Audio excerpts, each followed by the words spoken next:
So, China cricket ఎందుకు ఆడదో తెలుసా? So, cricket అనేది బ్రిటిష్ ప్రభుత్వం, బ్రిటిష్ గవర్నమెంట్ ఇంట్రొడ్యూస్ చేసిందనమాట. బ్రిటిష్ గవర్నమెంట్ ఎక్కడెక్కడ దేశాల మీద పరిపాలించిందో, ఆ దేశాలలో వాళ్ళ క్రికెట్‌ని ఇంట్రొడ్యూస్ చేసినారు. క్రికెట్‌ని పరిచయం చేసినారు. క్రికెట్ ఆడడానికి అవైలబిలిటీ కల్పించినారనమాట.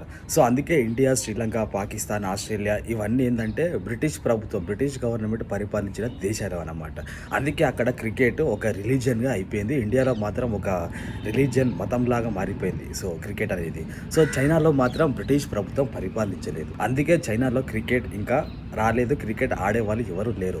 ఒక విషయం ఏందంటే క్రికెట్‌ని చైనా ఇంకా ఇప్పటికీ ప్రోత్సహించకపోవడం కారణం ఏంది అంటే క్రికెట్ అనేది ఒలింపిక్స్‌లో లేదు. చైనా ఏం చేస్తుందంటే ఒలింపిక్స్ అంటే ప్రపంచం దృష్టిలో విలువైన ఏదైనా మెడల్స్ ఏమైనా వస్తున్నాయంటే అది ఒలింపిక్స్ గేమ్స్. సో, ఒలింపిక్స్ గేమ్స్‌లో చైనా, అమెరికా ఎప్పుడు టాప్ పొజిషన్‌లో ఉంటాయి కాబట్టి సో, ఒలింపిక్స్‌లో సంబంధించిన గేమ్స్‌కి మాత్రమే ఇన్వెస్ట్ చేస్తా ఉంటది చైనా. క్రికెట్‌లో ఇంకా ఇన్వెస్ట్ చేయదు. చేయబోదు కూడా.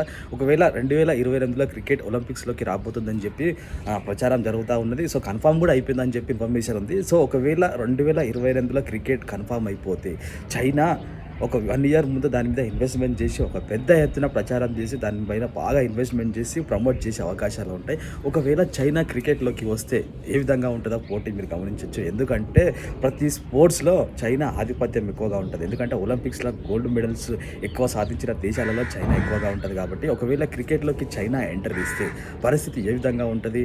ఆస్ట్రేలియా, ఇండియా టాప్ టీమ్స్‌తో పోటీ పడి చైనా ఫస్ట్ ప్లేస్‌లోకి వచ్చి వరల్డ్ కప్‌లో కొట్టే అవకాశాలు ఎక్కువగా ఉన్నాయా లేదా కింద కామెంట్లు చేయండి. సో, చైనా క్రికెట్‌లోకి ఎందుకు రాలేదు? ఒకవేళ వస్తే చైనా ప్రభావం ఎలా ఉంటది? ప్రపంచ క్రికెట్‌ను శాసిస్తుందా క్రికెట్ అని చెప్పి కింద కామెంట్ చేయండి.